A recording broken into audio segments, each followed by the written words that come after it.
ദൈവനാമത്തിന് മഹത്വം ഉണ്ടാകുമാറാകട്ടെ. ഇന്ന് വരെ ജീവിച്ചിരിപ്പാൻ ദൈവം നൽകിയ ഉപകാരങ്ങളെ ഓർത്ത് സ്തോത്രം ചെയ്യാം.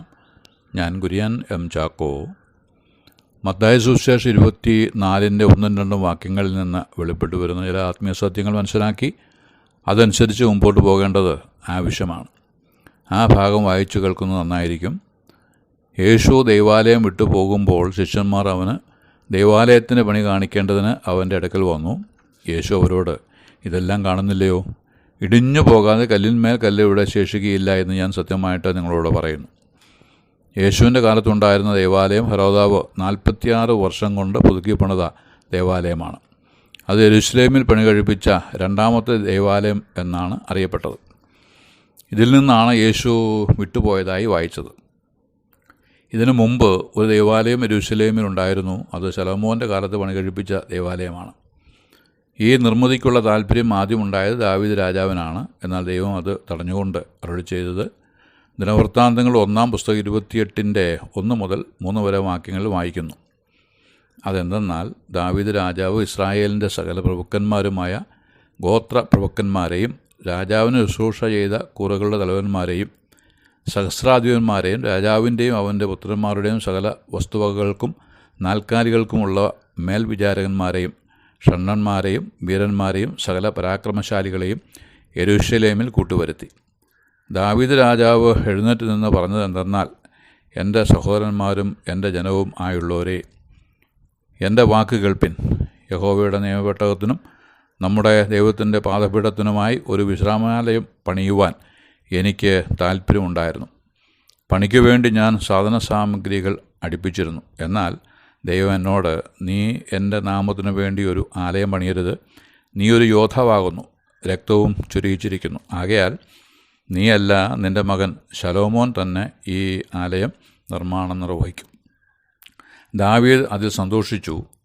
എനിക്ക് പകരം എൻ്റെ മകനെ ആ ശുശ്രൂഷയ്ക്കായി നിയോഗിച്ചുവല്ലോ എന്ന് പറഞ്ഞ് ദൈവത്തെ സ്തുതിച്ചു. തുടർന്ന് ദിനവൃത്താന്തങ്ങളുടെ 1-ാം പുസ്തകം 29:3 എൻ്റെ ദൈവത്തിൻ്റെ ആലയത്തോട് എനിക്കുള്ള പക്ഷനിമിത്തം വിശുദ്ധ മന്ദിരത്തിനു വേണ്ടി ഞാൻ ശേഖരിച്ചിട്ടുള്ളതൊക്കെയും കൂടാതെ എൻ്റെ സ്വന്തം ഭണ്ഡാരത്തിലെ പൊന്ന് വെള്ളി ഞാൻ എൻ്റെ ദൈവത്തിൻ്റെ ആലയത്തിനായി കൊടുത്തിരിക്കുന്നു.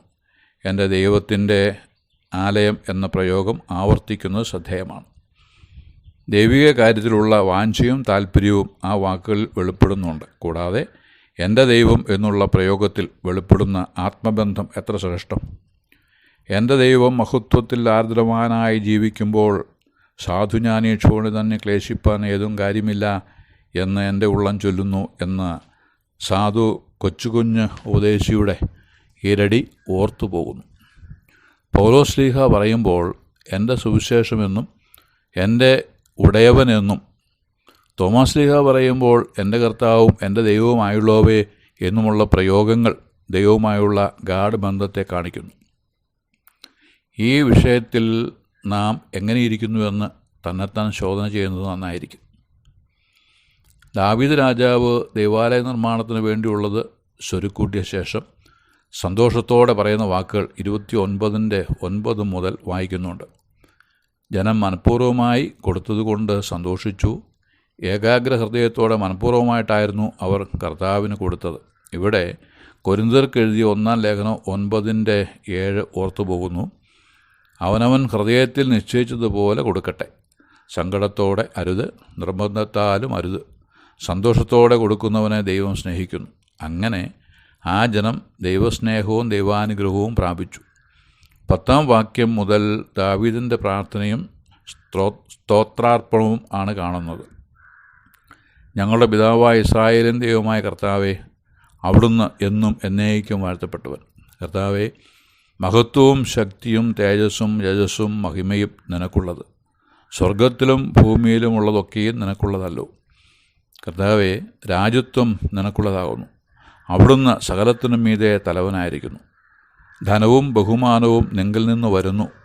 നീ സർവവും ഭരിക്കുന്നു. ശക്തിയും ബലവും നിൻ്റെ കയ്യിലിരിക്കുന്നു. സകലത്തെയും വലുതാക്കുന്നതും ശക്തീകരിക്കുന്നതും അവിടുത്തെ പ്രവൃത്തിയാകുന്നു. ആകയാൽ ഞങ്ങളുടെ ദൈവമേ, ഞങ്ങൾ നിനക്ക് സ്തോത്രം ചെയ്ത് അവിടുത്തെ മഹത്വമുള്ള നാമത്തെ സ്തുതിക്കുന്നു. ഞങ്ങൾ ഇത്ര മനഃപൂർവ്വമായി ദാനം ചെയ്യേണ്ടതിന് പ്രാപ്തരാകുവാൻ ഞാനാര് എൻ്റെ ജനവും എന്തുള്ളൂ? സകലവും നിങ്കൽ നിന്നല്ലോ വരുന്നത്. നിൻ്റെ കയ്യിൽ നിന്ന് വാങ്ങി ഞങ്ങൾ നിനക്ക് തന്നതേയുള്ളൂ. ഞങ്ങൾ നിൻ്റെ മുമ്പാകെ ഞങ്ങളെ സകല പിതാക്കന്മാരെയും പോലെ അതിഥികളും പരദേശികളുമാകുന്നു. ഭൂമിയിൽ ഞങ്ങളുടെ ആയുഷ്കാലം ഒരു നിഴൽ പോലെ അത്രേ, യാതൊരു സ്ഥിരതയുമില്ല. ഞങ്ങളുടെ ദൈവമായ കർത്താവെ, നിൻ്റെ വിശുദ്ധനാമത്തിനായി ആലയം പണിയുവാൻ ഞങ്ങൾ ശേഖരിച്ചിട്ടുള്ള ഈ സംഗ്രഹമെല്ലാം അങ്ങയുടെ കയ്യിൽ നിന്ന് ഉള്ളത്. സകലവും അങ്ങേക്ക് ഉള്ളതാകുന്നു. എൻ്റെ ദൈവമേ, അങ്ങ് ഹൃദയത്തെ ശോധന ചെയ്ത് പരമാർത്ഥയിൽ പ്രസാദിക്കുന്ന ദൈവം എന്ന് ഞാൻ അറിയുന്നു. നിൻ്റെ ജനത്തിൻ്റെ ഹൃദയത്തിൽ ഈ വിചാരങ്ങളും ഭാവവും എന്നേക്കും കാത്ത് അവരുടെ ഹൃദയത്തെ നിങ്കിലേക്ക് തിരിക്കണമേ. ദാവീദ് രാജാവിൻ്റെ മനോഭാവം നോക്കുക. ആയുഷ് ആണെങ്കിലും ആരോഗ്യമാണെങ്കിലും ധനമാണെങ്കിലും കീർത്തിയാണെങ്കിലും എല്ലാം ദൈവം തന്നതാണ്. സകലവും നിങ്കൽ നിന്നല്ലോ വരുന്നത്. നിൻ്റെ കയ്യിൽ നിന്ന് വാങ്ങി ഞങ്ങൾ നിനക്ക് തന്നതേയുള്ളൂ. ഈ ഒരു മനോഭാവം പുലർത്തി രാജസ്ഥാനത്ത് ഇരുന്നതിനാൽ മുഴു ഇസ്രായേലിനും രാജാവായി 40 വർഷം വാഴുവാൻ ഇടയായി. 28-ാം വാക്യത്തിൽ ദാവീദ് നന്നാ വയസ്സ് ചെന്നവനും ആയുസ്സും ധനവും മാനവും തികഞ്ഞവനുമായി മരിച്ചു എന്ന് വായിക്കുന്നു. ഇവിടെയുള്ള ബുദ്ധിോപദേശം: 1. തൃപ്തിയുള്ള ജീവിതത്തിന് ഉടമയാവുക. 2. എല്ലാറ്റിൻ്റെയും കാരണഭൂതൻ ദൈവമാണെന്ന് അറിയുക. 3. ചിലവഴിക്കുന്നതും കൂട്ടിവയ്ക്കുന്നതും എല്ലാം ഒരേ യജമാനൻ്റേത് ആണ് എന്ന ബോധ്യത്തിൽ ഇരിക്കുക. 4. ആ യജമാനൻ്റെ മുമ്പിൽ കണക്ക് കൊടുക്കണം എന്ന അറിവോടെ ജീവിക്കുക. 5. ആയുസ്സും മാനവും തികഞ്ഞവനായി കടന്നു പോകുക. അതിന് എന്നെയും എൻ്റെ എല്ലാ ശ്രോതാക്കളെയും കർത്താവ് സഹായിക്കട്ടെ എന്ന് ആശംസിച്ച് വാക്കുകൾക്ക് പൂർണ്ണവിരാമം കുറിക്കുന്നു. ദൈവനാമം മഹത്വപ്പെടുമാറാകട്ടെ.